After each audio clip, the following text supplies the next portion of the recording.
Okay, thanks a lot. Thanks a lot, Gina. I appreciate everybody attending this demo. My name is Jimmy Smith. I'm with the Department of Workforce Services. I'm a senior business analyst with EREP, and I'm currently working on the MyCase rewrite.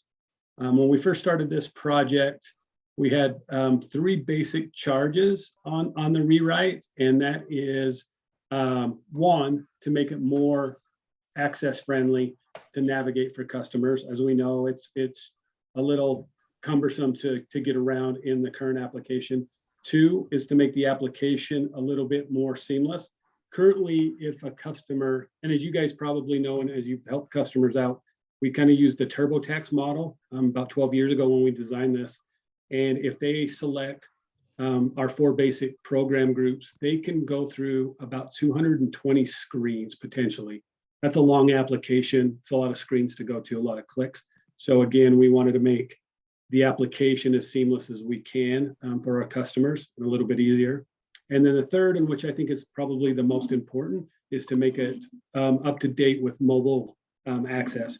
Right now in our current application, we have about 60% of our customers at any given time using our current application on a mobile device, which frightens me because it's not mobile friendly. So we know that mobile access is only going to increase as time goes by. So it's very imperative that we make a application that's mobile friendly. So those are kind of the three big main areas we wanted to hit. We started with a lot of data gathering, whether it was from our customer base, chat teams that work directly with the customers, different agencies, departments within our agency, just a lot of data gathering, and I think we've done a pretty good job to make it as simplistic and as user-friendly as we can. So with that, I'm going to share my screen and we'll start the demo. And again, Gina, if there's questions that come across, I'll be looking at multiple monitors. So if there's a question, you need to stop me. Gina, if you can kind of negotiate that and stop me, I'm happy to stop and answer any questions. So great. And then if you could, and I don't know if folks waiting to come into the meeting will pop up on my screen since you're the host, but you might want to check that to see if there's anyone waiting to enter. Oh, okay, that might be, there's 12 people that are waiting, so I'll invite them in. I didn't know that was going to be my.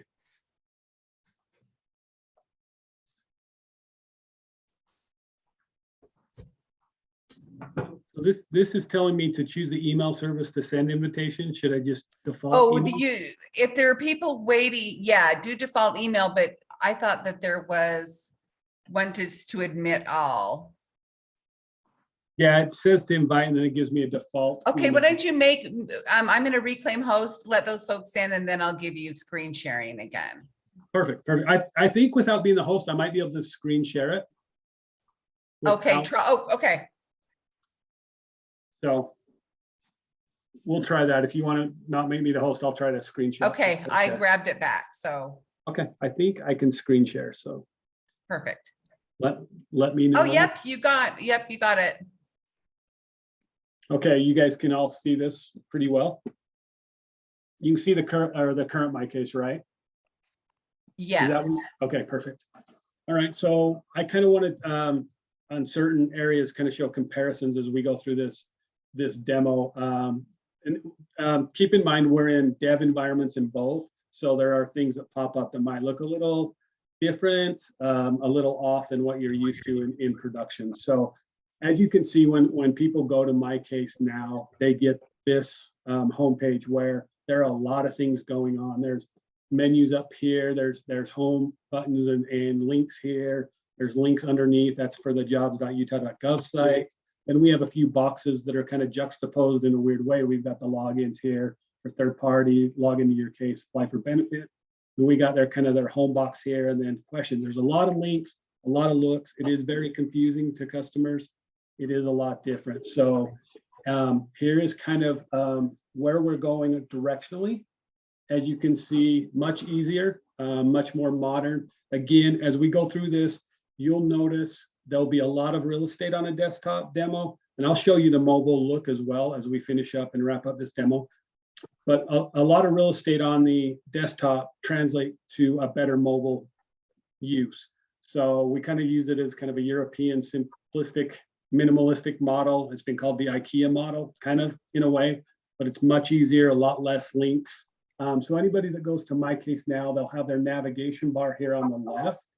Even without a MyCase login or attempting to log in, they can still access all our resources. So they can come here, click the FAQs, what's the phone number? They can click on that. What's the fax number? Again, these are accordion type clicks. How long does it take to process my paperwork? So they have access to all these FAQs regardless of having a MyCase login or not. They got important links here as well. Customer education, rights and responsibilities, nutrition education information, look for a job, ETA, bus pass. So those links are there, and you'll notice the chat button will always be at the bottom. That's live.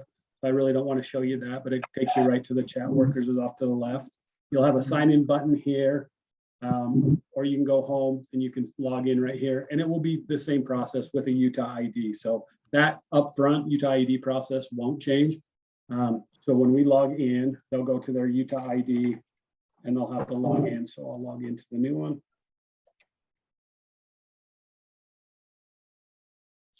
And when you log in, you can see the navigation on the left increases a little bit, gives you a lot more options here.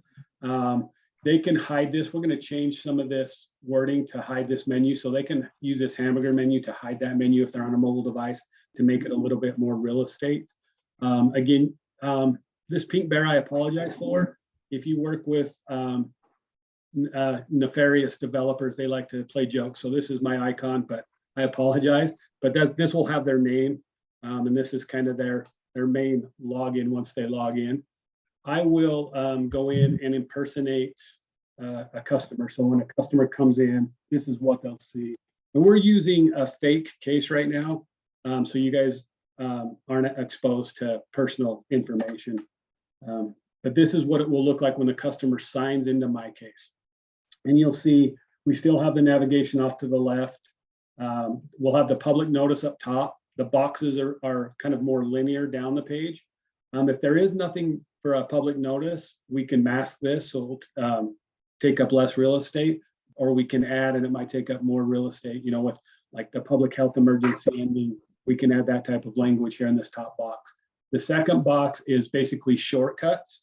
So there's 4 links right now. There's apply for benefits, report change, complete review. And then if they're not paperless, this paperless pops right up. So you'll see right away that they're not paperless here. And then what we have here is their dashboard. So this is a kind of a quick look once they log in to see if they need anything for their case. So on this case, you can see that they have unread notices and verifications that are needed. They can click this review and it will take them right there to that section on how to resolve this issue. And then they can see the areas where there is no action needed as well on their homepage. I'll click on, I don't know how many of you guys have helped or helped them log into paperless.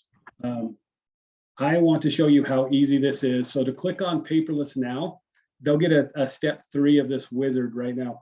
So currently, if you a customer requests paperless, we send them an email with a link. And they click on the link, which can be a little problematic because as they click onto the link, if it's their default browser, it can log them out of MyCase. They're not sure what browser they're in. It's logged out. They're not sure if they're in there. But right now, the new way we're switching it up to, obviously there's terms and conditions here. They agree to these. They put in their address they want that sent to, but instead of a link, we're sending a 6-digit code that they'll get in for development and the developers just to ease the process. We won't see step 2 when I hit next. What it will do on step 2 will bring up, please enter your 6-digit code. That email comes across directly. If they're on let's say an Apple device, they can hit one button and it automatically loads that 6-digit numeric code in there. And then once they get that in there and they select what provider, so if they're Verizon, they select Verizon as well as the phone number, they get this success, you're opted in, finish. They are now paperless. It defaults to email here. And if you notice on, let me see if I can get into the same case here and show you the paperless here if it switched to paperless. I'm hoping it does. So if you notice on the new one, we have email, and then they can have text alerts, but they need to enter a phone number. And again, once they enter the phone number, so they'll edit here, they put in their phone number, and again, they got to select the proper provider or they won't get a text. Allow them to get text notices on the paperless. They have to select the proper provider. If they don't, the SMS won't match up and they won't get those texts. So if they do it again, same thing, they'll get a 6-digit code text to their mobile device when they hit this. Once they put that into the next step on this wizard, they hit next, they're opted in, they can move this to on over here. So they can get both email and text. So if you look currently at someone that's paperless now, they can go into my account, and when they get that email and the link and they come in here, their alerts are a lot different. So they have a big box here that has a lot of information about email, cell phone number they can edit here, but then they have a lot of selections here with radio buttons on text, email, selecting on and off here. You know, it's very cumbersome and difficult. It's not a smooth process. And regardless if it's a notice, a review, payment, or interview, it's all notifications. So it's going to them regardless if they select these. So in order to make that much easier, they don't have to hit update. It's just to either defaults to email, and if you want text, you have to add a phone number and you get the text. Much simpler. Any questions on the paperless access? Yeah, Gina. Yeah, yes, thank you. So under the current system, you can only get either email alerts or United States Post Office. You have to have either or. Paperless or non-paperless, right? Paperless, yeah. Right, or non-paperless. Can the people who get their stuff mailed to them also get the text alert, or is that only for folks with email? That's just people with email. Okay. You have to have a email to default to. Okay. So, okay. And again, if they're paperless, everything goes electronically. If they're not, everything gets mailed. Now, having said that, currently, and I'm not sure, I have an idea, but if they're currently paperless and they switch to non-paperless, it gives them a kind of a 30-day moratorium where they can't go back to paperless, which doesn't make sense to me because we want them to go paperless. It saves not only them, it's easier access for a customer, but it saves the state hundreds of thousands of dollars for people to go paperless, right? So in mailing costs. So we want them to go so they can switch back and forth. We don't think that's going to be a problem. You know, once they're paperless, I think they'll enjoy it if they have that access. So we don't foresee that being a problem. So we're not going to put any moratorium on them going back to paper if they want. If they decide they go back to paper and say, you know what, I want to go back to paperless because there's more options, it's easier, they can do it 2 days later if they want. So that's a new feature that we're hopefully more customer friendly on that aspect as well. Great, thank you, Jimmy. Yep. And then also here on their menu, this stuff underneath is just for me as a developer, but they'll have their log out. This dark mode I'll show you. This is where they'll switch to Spanish if they have it, and this is also where they can add third party. And again, it's much easier than the current process. So if they want to add a third party, they click on this, and you'll see that this has a contact here already as a third party. So they can edit it here or delete that as from the customer standpoint. So they can edit this and they can select what access they want to give that third party right here.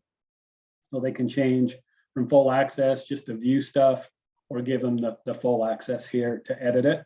To add a contact, really simple. They click on add a contact. We give them information. Does your contact have an account number, the MC number? If so, they hit, I have a number, continue, or we give them information on how to get that account number, and then they hit no thanks. So if they have an account number, they click on that. It pulls up that MC number from the MC 114 that they would get. Hit continue. It adds that as a contact. Then it's added here, and they can select what access that they want that person to have. I don't know if you guys use third-party access a lot, but this is a much simpler process on this. And then now I'll go kind of in this navigation, kind of in a linear process. Like I said, the home button, now you'll see the paperless option gone since I've opted in as paperless. And again, on the developers, we're probably about 90% done with all the development. On the developers box, these 3 links right here, there's a split, so they look like separate links. For some reason, when it comes over in beta, it's showing almost like it's one link. So we'll probably fix that. Like I said, we still have some cleaning up to do, but they can apply for benefits from their homepage, report changes, or complete a review, or it's found in the service tab. But I'll go down this and kind of show you what everything is. Case summary is basically kind of a high level that they get information if they're known to EREP.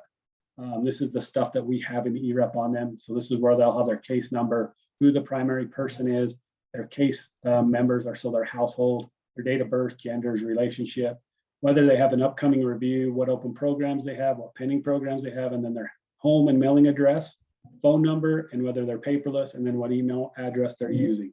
Again, they don't really change anything on this screen because it is stuff coming from the EREP system, the eligibility system.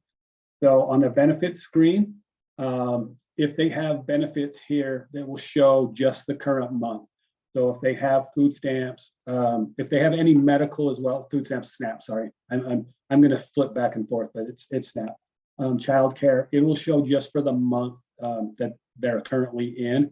We don't show any future benefits. We used to show future benefits a month ahead, but a lot of times changes can be made to that eligibility up until for SNAP and Medicaid 10 days before the end of the month, and childcare and financial 1 day to the end of the month. So now we will only show a future month if that benefit's been issued to the case. So after benefit issuance toward the end of the current month, they might see a dual month.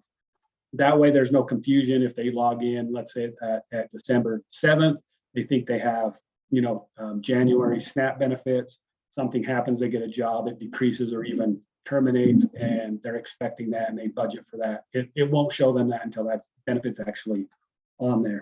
Obviously, this case doesn't have any current benefits. I wish I could show you that. We have these info bubbles that they can click onto, and it will give them information. So here on the benefits, we kind of give them the issue dates for SNAP, financial, and childcare as well. So they can pop that up and down anytime if they want that information. We have some helpful links here so they can view their EBT balance here, or they can pull up their 24-month benefit report. So on this, they can pull up their last 24 months. It's a PDF. They can download it to their desktop. They can print from here. They no longer have to go in to ask us to help with that. Housing requests this a lot. So this is something they can do themselves, which is nice. And then again, this apply for benefits. We have this on the homepage and it's in the services. This will probably disappear for the customer because we do have it on the homepage and we do have it in the services tab. This is just for us for testing. It makes it a little bit easier. So this link will probably go away. But again, we have the services here. And again, some of this information on this top box is what we provide in that case summary, but it's buried at the bottom. So we want to show them in a couple different areas. So the homepage of the services, they'll see what pending programs, what open programs, and when they have upcoming reviews. A nice feature here is we will show what online applications they've submitted and online reviews. So here we can see that they've submitted one online application in 2021. Obviously, they haven't submitted any reviews or recertifications, but it will show and it'll keep a running tally. So this will hopefully help them if they're not sure if they submitted a review, that they don't submit multiple reviews or applications. So they will be able to see if they submitted them online. And again, under services, we have change report, application, review, or case recertification. So I'll go to the change report. So on change report, again, we kind of have the top 10, 11, 12 things that they can update or change without calling. And then we also have, if you have other changes, call us here. But let's say they've moved, or due to housing costs, their rent has gone up. So if they've moved or have rent, they can click on that. And again, we'll have those info buttons here to tell them what some of these buttons mean. But here you can see that they have the expense of state and or local assessment of 120, a second mortgage. Well, let's say they notice they don't have a current mortgage. They can click on this add button. They can click who the person it is, the expense type. So they can click down to mortgage, the expense amount. So they can say it's $1,000 frequency. They select a month. And then they can select a start date. They can click on this calendar. They can type it in. They can scroll to get to wherever they need. So we can say it started in July. They add that as a change report. It comes across. They can see it now. It's right here. That sends a task or writes to EREP so the worker can get that information from the change report. If, let's say, their second mortgage went up, they can click on the row and then the pencil lights up for the edit. So then they can edit that, and the expense was $21, but the second mortgage went up to $150. Again, they can select a date that went up. It updates. Again, it changes here, sends that information to EREP so they don't have to call and wait online or hold to report that information. Again, they can go back to change report and they have all these different things that they can change. Earned income here, we're going to change some of the title to make it employment so they know this one's employment because there's an income here. This income here is unearned income. So we're going to change those, and they have back buttons down at the bottom. So we're going to change it so it's more, I guess, user friendly. So they know this one's earned income and then this one over here is unearned income. But again, they can add anything they want. If they're starting to receive child support, they can come here. Who has the income? Katrina. Income amount, they can say $300. Source of income is a free form, and then income type, they can say child support. All right, I've got, this is the gentleman that I've been, this Henry Nowers, one that's working for the KLM Woodworks, and he just can't come in. So, because he's up there working. So, Let's see, hold on, let me see if I can do yeah. this.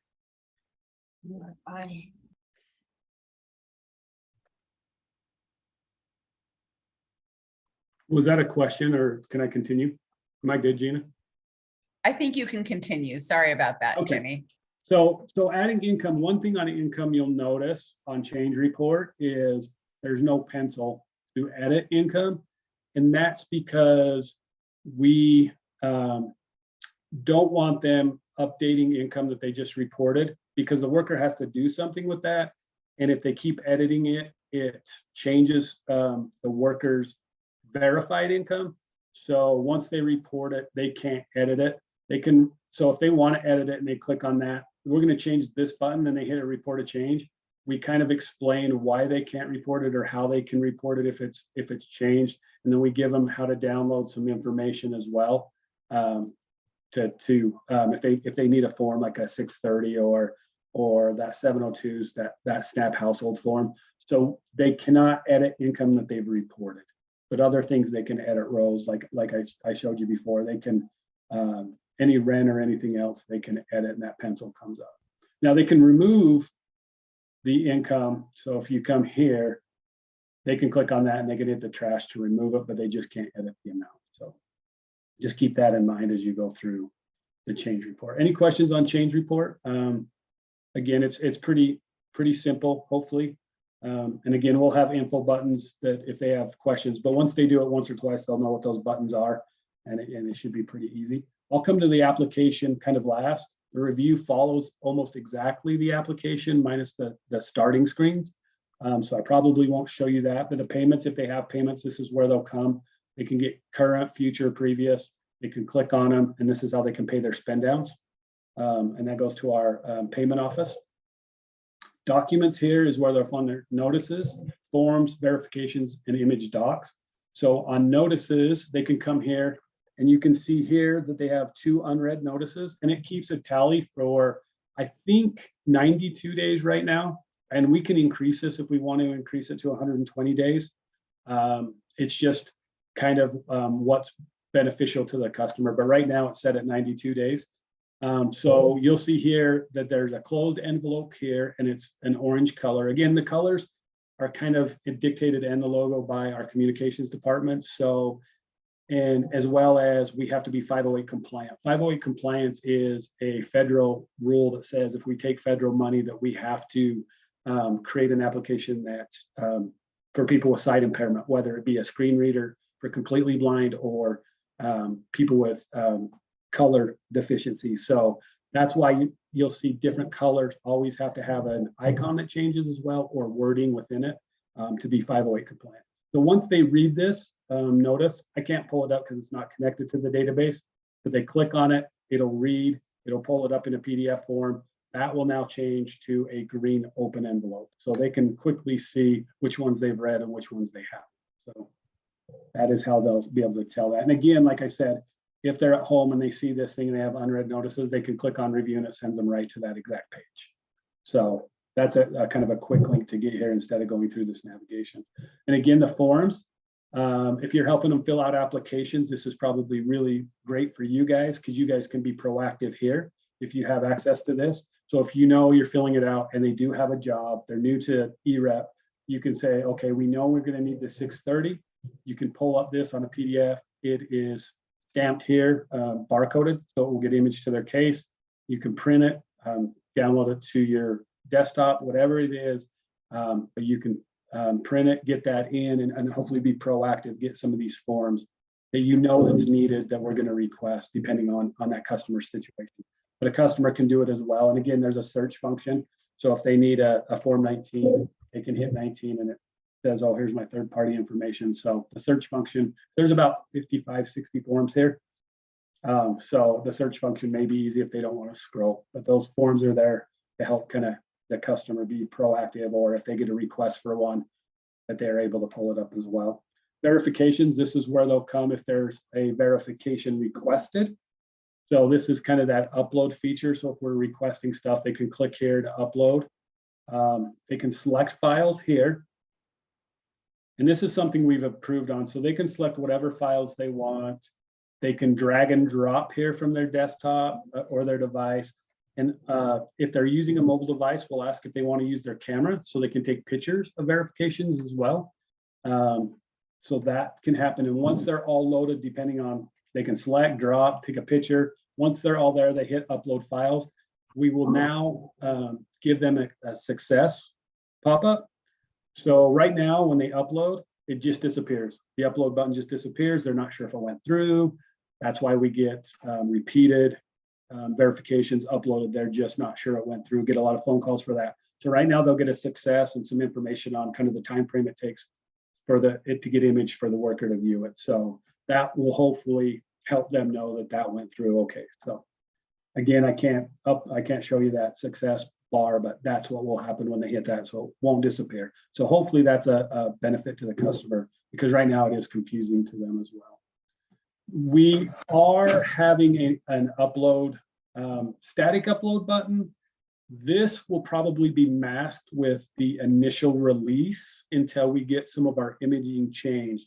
We kind of want customers to have this option, but again, there's some tweaks to our imaging system that we have to get in place before we have this available to customers. And again, when it is available, it should be a static button that they can upload anytime. They just have to categorize it into the imaging folders by selecting, hey, I'm going to upload some income. But again, initial launch, this won't be here. Hopefully it's there in the future. Again, it's decisions based in upper management. They're discussing how that can be done without a lot of difficulty into the imaging system, if that makes sense. We will still have these upload buttons that are automatically generated if there's evidence that's pending in EREP and we're requesting certain things. They'll have that upload button still, but this static one will hopefully be in the future, but no guarantees. But I know it won't be an initial launch. So, and then here they'll be able to view image documents, whether they uploaded it or whether they sent it in through fax for the last 120 days. Right now, we just kind of have a metadata line that says, on this date, November 7th, you submitted 8 pieces of income verification. We're hoping to get past some development process where can actually click on that row and it will pull up each piece of verification so they can look through it and make sure that they've, that's the verification that they've sent in. So again, that's still kind of at the tail end of development, but that's hopefully at release will be there. If not, it will be day 2, so February, March. But that's the goal, is to actually show them the things that they've sent in. So any questions on kind of the navigation piece on here before we go into the application process? Okay. I will show you quickly, and you guys are probably really familiar with this if you've helped customers apply for benefits. So right now, like I said, if they apply for benefits, they get here, and I'm not going to start counting clicks yet, but you'll see they get this kind of this TurboTax model, gives them this. So they click on this, one click goes to another page, terms and condition. So 2 clicks, it's preparing the online app. So that's pulling stuff if they're known in our customer directory, everything that's active in EREP to this application. So as they wait for that, it pulls up, and then we give them kind of some instructions here. 3 clicks, and we get to the programs. So here, if they want SNAP, childcare, financial, once they click financial, another box comes up. So it says, if you want to apply for unemployment insurance, click here. We want to redirect them there if they're looking for unemployment, because we don't do unemployment. To click, to continue, that's 4 clicks. Medical, and 5 clicks. Once the program comes up, we give them another thing about SNAP applications being allowed to turn in with just name, address, and signature. Is that 5 clicks, I believe, to get rid of that? Then we ask them about their medical. If they applied for medical, of who needs medical assistance, they click that, save and close. What, like 6 clicks? Then we ask them if they have an EBT card. If they do, they select yes. We're like at 7 clicks. Then this is a retro question for medical. If they want those benefits, they'll say no or yes. And then we get here, we're like at 8 clicks. So then they have to visit, we have this navigation bar up here with person, which is basically our household, income, expenses, assets, and other, and then wrap up and submit. But under each section are these subsections that they have to visit. So here they click on visit here. This is the primary individual, so they can edit each piece of this. They continue, we're like at 9 clicks, we pull this up. Hey, if you have these changes, make sure you do it. Click that, we're at like 9 clicks. Then we still have information just on the primary individual. So do any of these need to be changed? They select no, or they can change them. Save and continue, we're like at 10 clicks. Takes them back to this page. They hit continue, we're like at 11 or 12 clicks. They've only got to the primary individual. The household is still here. Their tax filer information for Medicaid still here, and then additional comments. So that's 12 clicks. That's a dozen clicks just to get here. So you guys probably been through the process. You guys know how arduous it can be. So that's a lot of clicks. So I'm going to kind of show you the new process and how we've changed it, especially if they're known to EREP. So if they do want to apply, so they come to their homepage, they can get it into services on online application, or they can apply for benefits here. We're going to make this button blue so they know it's a button, but to view the terms and conditions, then they can scroll the terms and conditions, and we know they're going to read every word and sentence in this terms and conditions before they select, I have read the terms and conditions. Then it takes them to this third thing, gives them information on what the buttons mean in the application, and they start the application.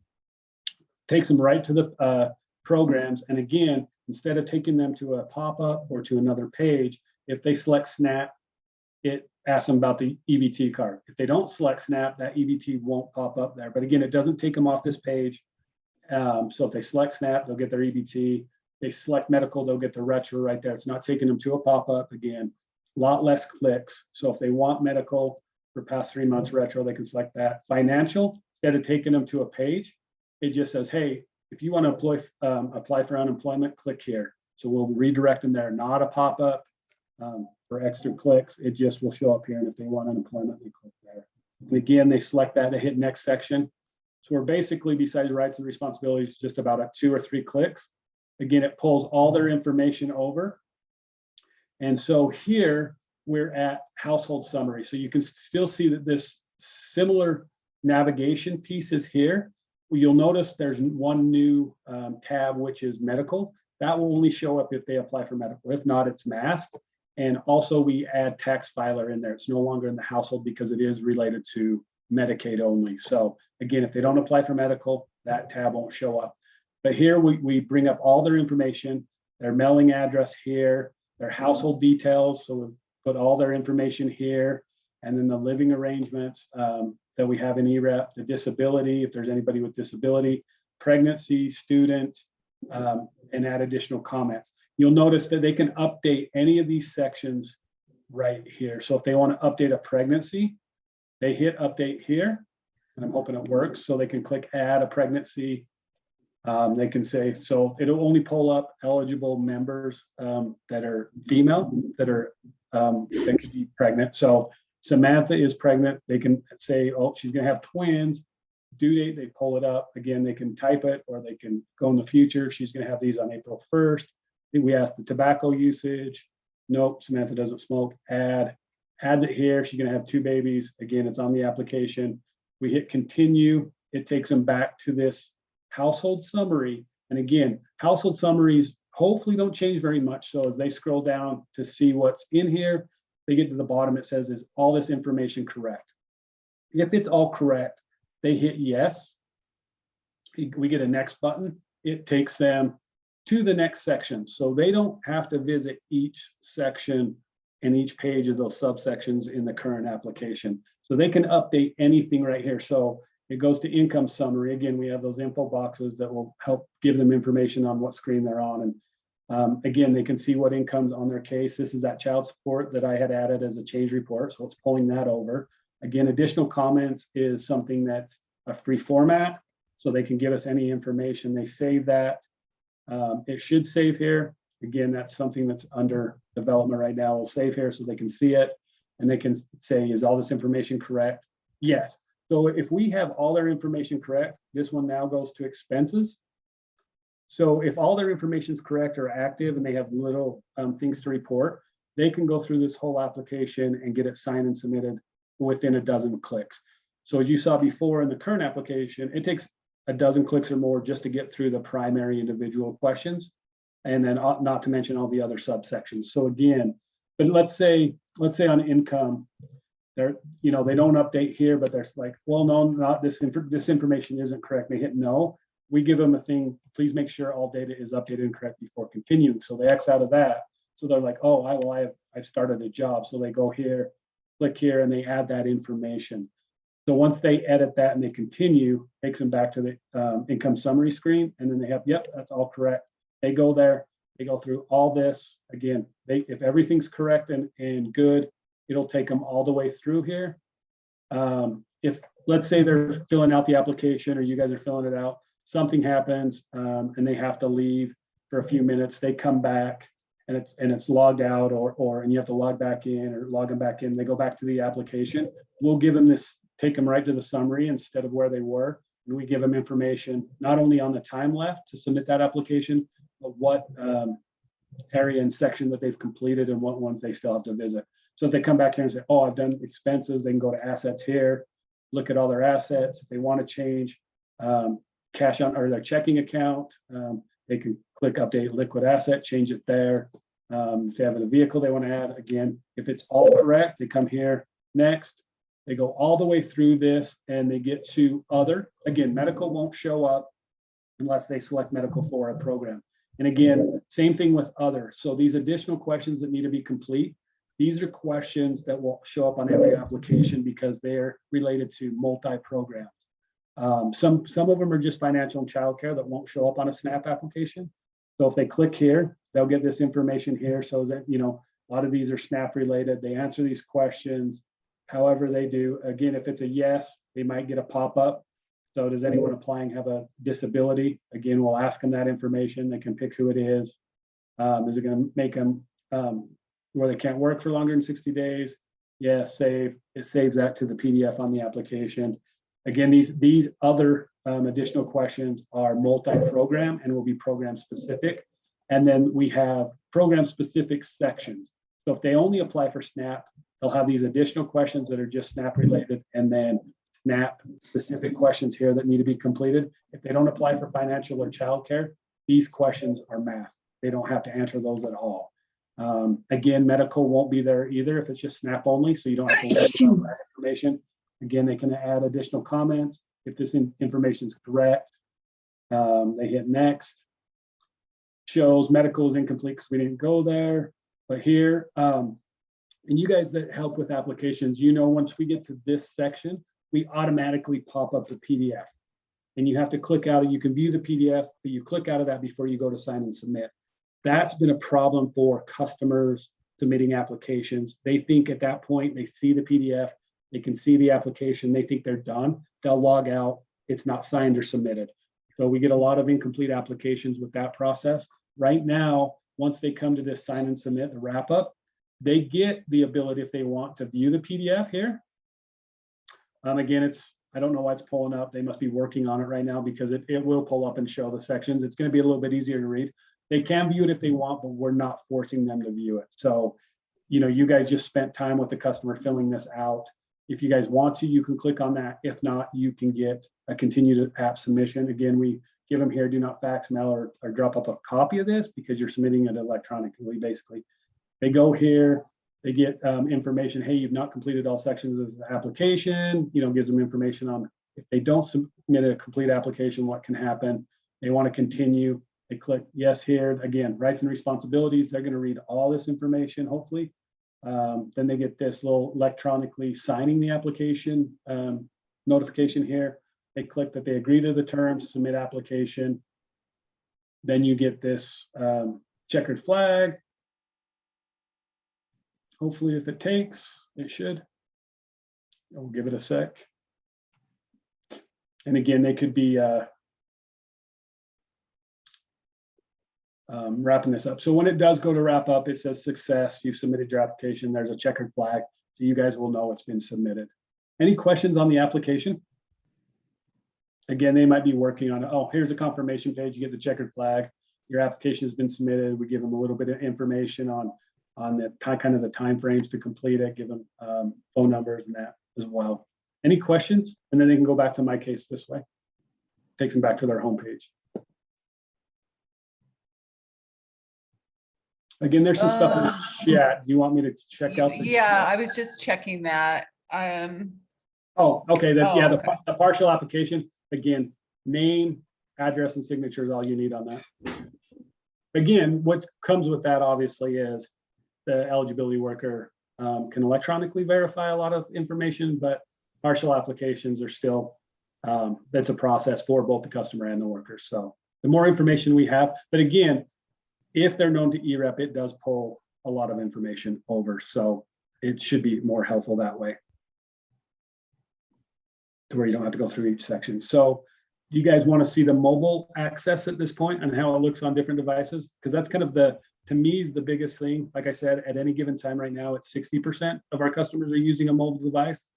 And again, that's frightening because I think the current MyCase, it's done wonderful. I mean, it's for almost 12 years, it's been serviceable. It's done what we've needed to do. We do know that it's difficult at times to navigate. We know the application is kind of a long process depending on what programs they select.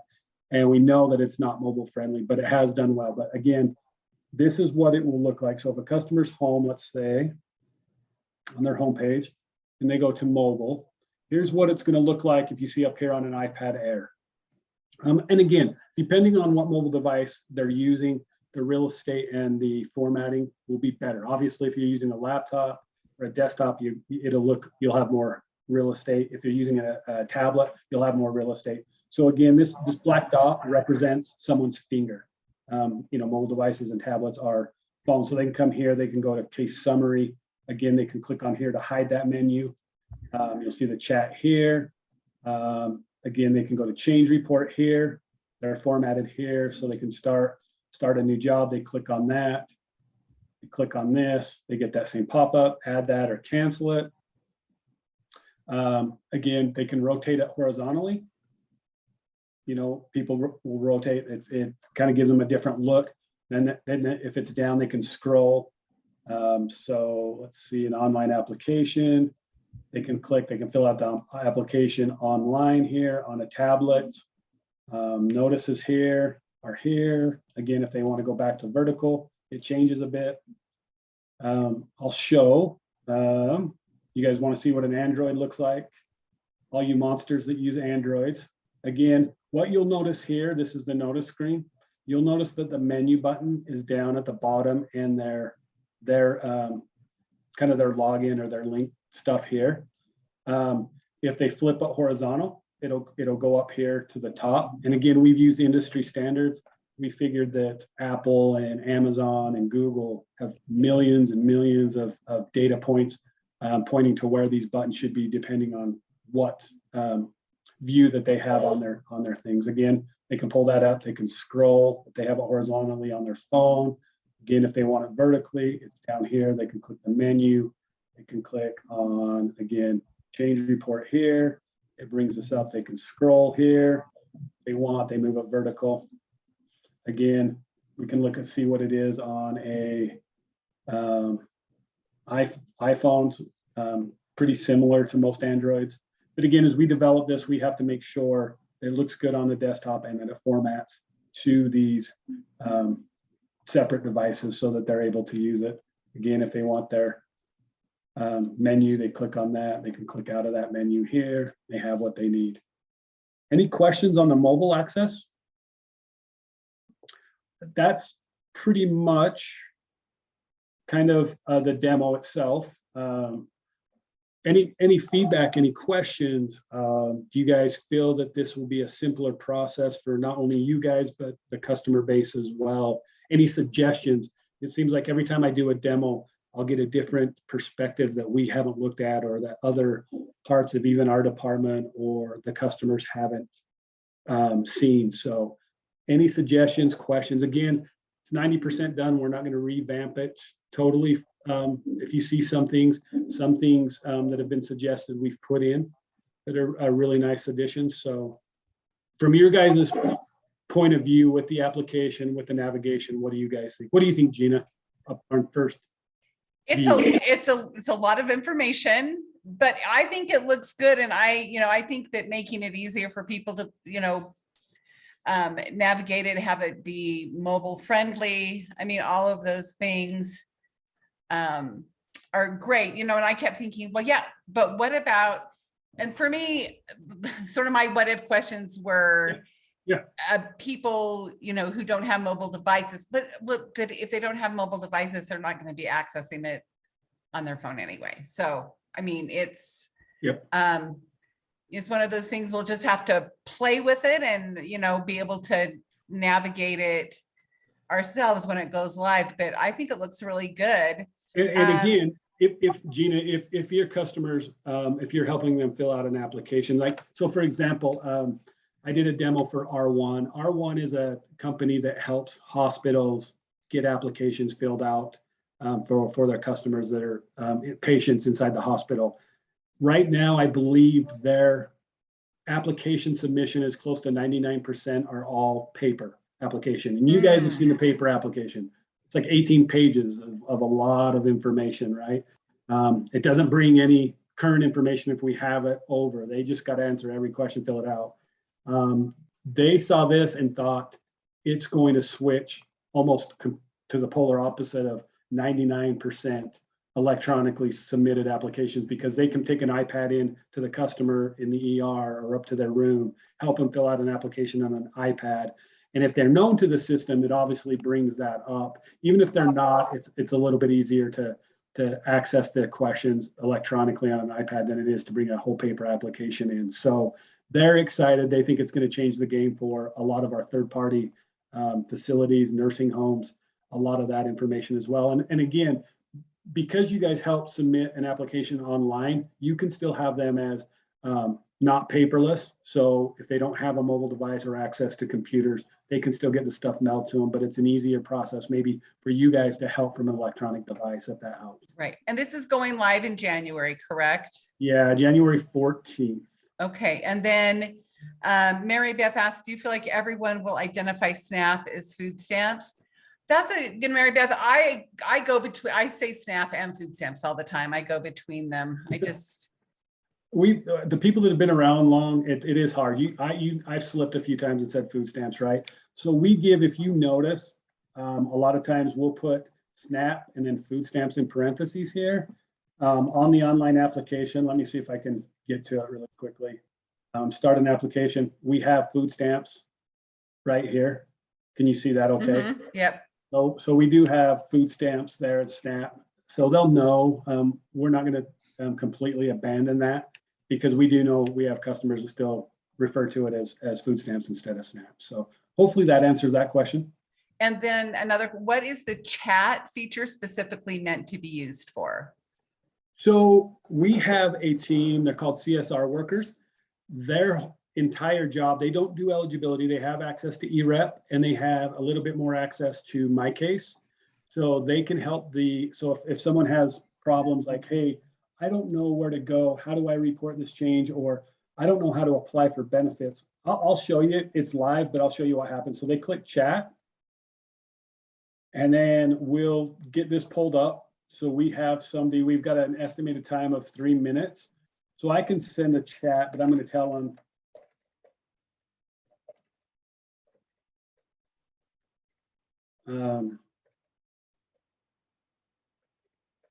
A test demo, and then they send. And then when someone gets to it, so there's a wait time, it's a little bit quicker than the phones if they want to report changes here as well, or if they're having problems with MyCase. So a worker will actually come in and chat with them here to help them navigate MyCase. So once that's done, they can exit and it takes them right back to, or it should take them to MyCase. Maybe, because I'm sharing the screen. I'm going to stop and share real quick. Hold on a sec. I want to make sure I get to my interactions. Oh, there's the X. Okay. That X will pop up and then they can go back there. Let me share my screen again.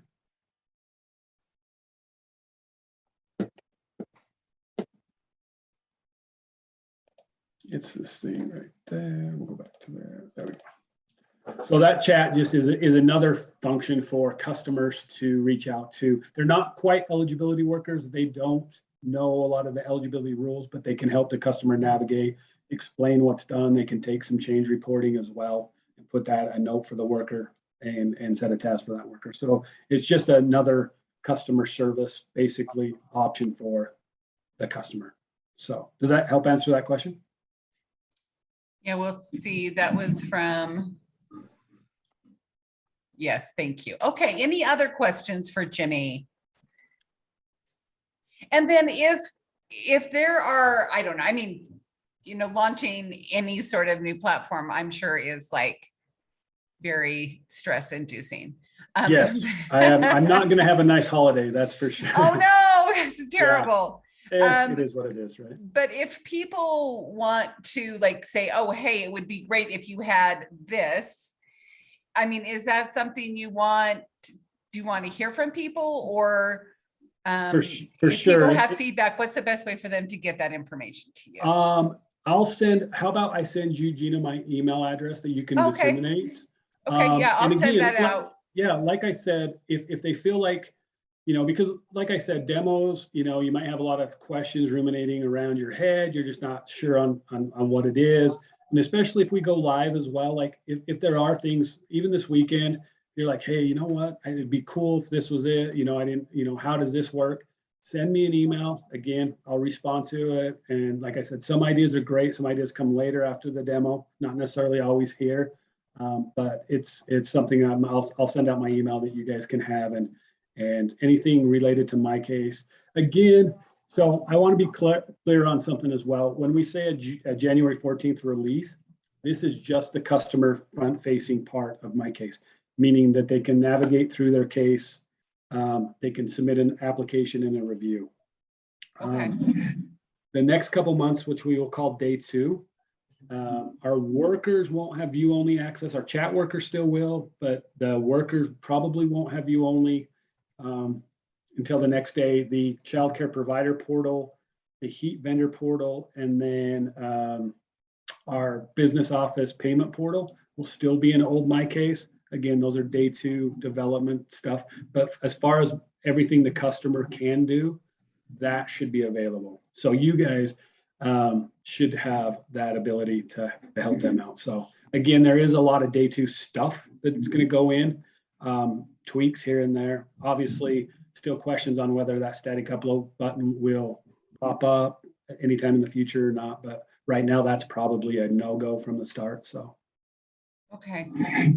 But again, I'll send you my email, and you guys can contact me if needed. I have my cell number as well on that email. And again, if you want to send me or call me, chat about it. If you guys want another demo, like a group, if there's a certain group that's like, hey, you know, we'd like to see it one more time, a quick one, and I'm more than happy to fit you guys in before that release. So.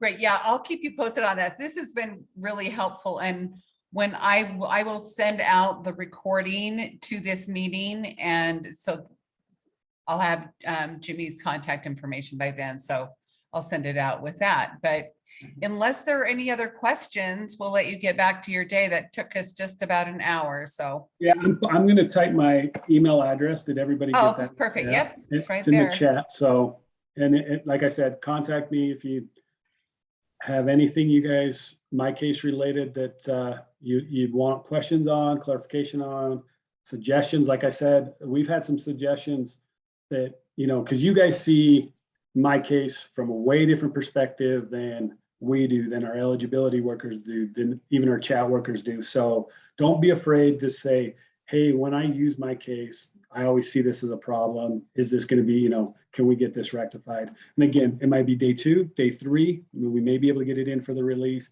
or it may be, well, that causes these problems, so that will always be that way. I mean, there's obviously that. Like I said, my job as a business analyst, I don't have a dog in the fight. Like, I have no ownership of this.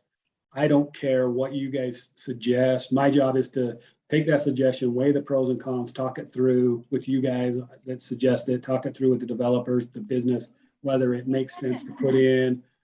So like I said, to me, I have no dog in the fight. I am open to anything. So again, we just want to make it friendly for the customer. That's the big thing here. Simple and easier to use than the current one. So. Yeah, we really appreciate your time. And Julie from Health Policy Project, yes, I'll be sending out a recording of this presentation along with any other follow-up information. And Jimmy already shared his email.